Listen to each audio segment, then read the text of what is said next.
सिंहस्थ कुंभमेळ्याच्या नावाखाली सर्रासपणे वृक्षांची कत्तल केली जात असताना एका सेवानिवृत्त अधिकाऱ्याने शहरात ठिकठिकाणी वडाची झाडं लावून यंत्रणेच्या डोळ्यात झणझणीत अंजन घातलाय. त्याला निमित्त ठरलं ते वटपौर्णिमेचं. पुणे रोड असो की मुंबई आग्रा रोड यासारख्या महामार्गाच्या कडेला 100-150 वर्षापूर्वीची झाडं होती. उन्हाळ्यात सावली तर पावसाळ्यात या झाडांचा आडोसा व्हायचा.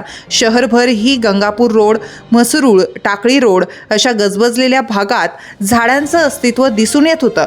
मध्यंतरीच्या काळात पण कधी वाहतुकीस अडथळा म्हणून तर कधी विकासाच्या नावाखाली यापैकी बऱ्याच वृक्षांवर कुऱ्हाड चालवली गेली. 1700-1800 झाडं तोडून तपोवनचं अस्तित्व मिटवायलाही ही यंत्रणा सरसावली होती. पण पर्यावरण प्रेमींच्या प्रखर विरोधापुढं तूर्त तरी नमतं घ्यावं लागलं. असो, आल्हाददायी वाटणारं नाशिक भकास वाटू लागलंय.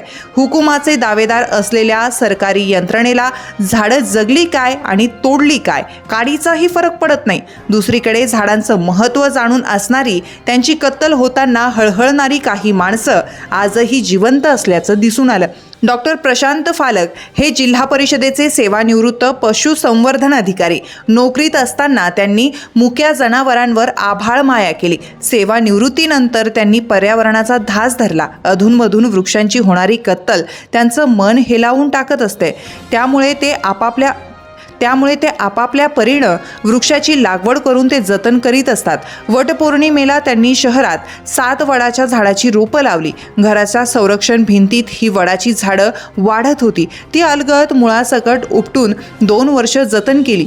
वटपौर्णिमेला जन्मोजन्मी हाच नवरा मिळू दे म्हणून सावित्री ज्या वडाच्या झाडाला फेऱ्या मारतात, भविष्यात ते वडाचं झाड बघायला मिळेल की नाही याबाबत कुणी खात्रीशीर सांगू शकत नाही.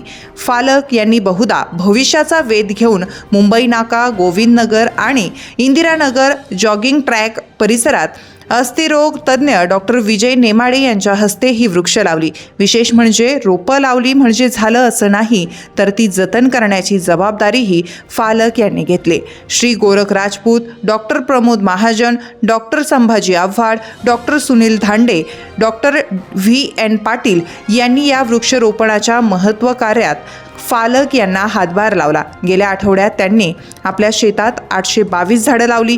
माझा वटवृक्ष माझी जबाबदारी, राष्ट्रीय वृक्ष आणि सौभाग्य वृक्ष संवर्धनाची माझीच जबाबदारी सर्वांनी स्वीकारायला हवी, असं आवाहन फालक यांनी केलं.